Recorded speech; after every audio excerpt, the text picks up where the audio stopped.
Overnight, President Trump back in D.C. from the G7 in France, where he signed the U.S. memorandum of understanding, teeing up another 60 days of intense negotiations. Now, the deal includes Iran's pledge to not develop nukes, sanctions relief, and they can immediately start selling oil. They have a fund of $300 billion. It's called Reconstruction. It's a reconstruction fund. It does not appear to address support for terror proxies or a ballistic missile program. Trump making his message to Iran clear, though. We're not putting up money. Only if they're doing things right.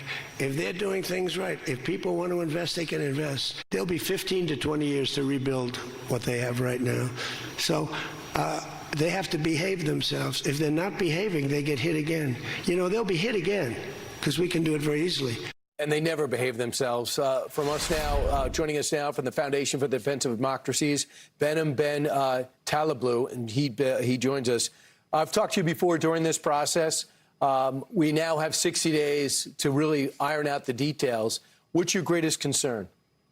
Great to be with you, Brian. Yes, 60 days are on the clock to go big or go home, at least in my view. One of the biggest concerns is that the president is really the architect of the maximum pressure sanction strategy, and even this language in the memorandum of understanding, as it seems to be framed, risks undermining that. It's not just about the Iranians exporting oil.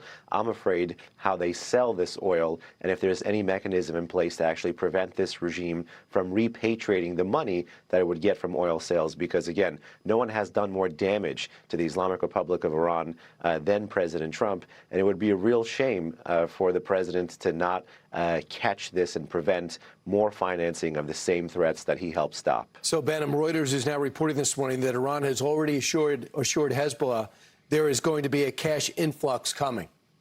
So that is part of the proxy problem that continues to fuel unrest in the region.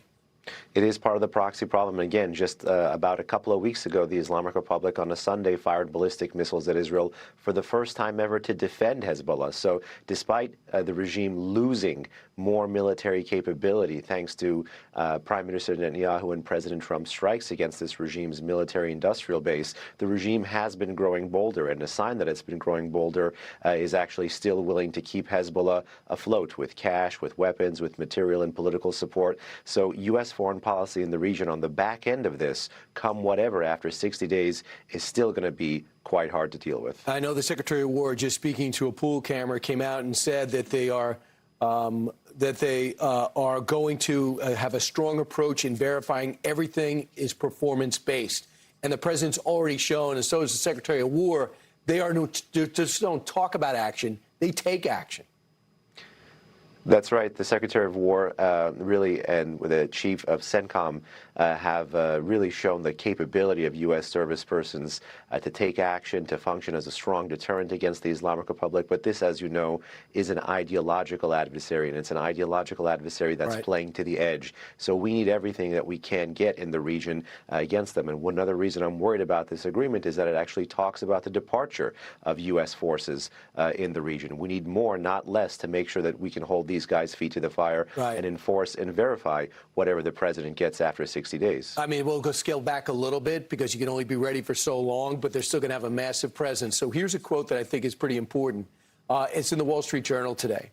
It says this: the regime in Iran has never shown in over 47 years that it wants to build a normal country or join the international community. At every turn, it has banked U.S. relief and concessions and used them to promote terrorism and spread its Shiite revolution. Mr. Vance and the president seem to believe that the lure of gleaming hotels and $300 billion in investment is enough for the regime to abandon its revolutionary cause. It could have had those hotels and prosperity for decades, but it also chose revolution and terror. If Iran really is committed to a new direction, it shouldn't take 60 days to find out. If the regime won't abandon its nuclear program, it prefers revolution. So it says they're supposed to abandon it, but it also says they're going to downblend themselves their uranium. What do you think about those conclusions of the editorial section of the Wall Street Journal?